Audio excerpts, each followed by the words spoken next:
అవే కళ్ళు. క్రింద ఫ్లోర్లో పుట్టినరోజు కార్యక్రమం జరుగుతుంది. పై ఫ్లోర్లో తోడల్లుళ్ళిద్దరూ సిట్టింగ్ వేసి పీకల దాకా మందేసి చికెన్ పీసులు తింటూ బూతులు బాతాకాని మొదలుపెట్టారు.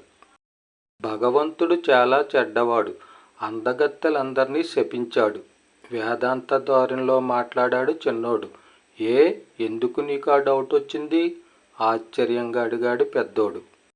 అందగత్తెల్లో ఎక్కువ మంది వారి అందాన్ని అడ్డం పెట్టుకుని వ్యభిచారం చేస్తున్నారు, మగవాళ్లను మాయ చేస్తున్నారు, బాధపడ్డాడు చిన్నోడు. నువ్వు పొరబడుతున్నావు బ్రదర్. అందగత్తెలంతా వ్యభిచారం చెయ్యరు, కానీ వ్యభిచారం చేసే స్త్రీలు అందగత్తెల్లా కనపడాలని ఖచ్చితంగా ఓవర్ మేకప్లు వేస్తూ ఓవర్ యాక్షన్లు చేస్తూ ఉంటారు. కొందరు మగవాళ్ళు కూడా సేమ్ టు సేమ్ జబ్బు కలిగి ఉంటారు. పీకదాకా తాగిన అసలు నిజాన్ని బయటపెట్టాడు పెద్దోడు. మిద్దె శ్రీనివాసరావు, విశ్వతేజ న్యూస్, చంద్రవరం.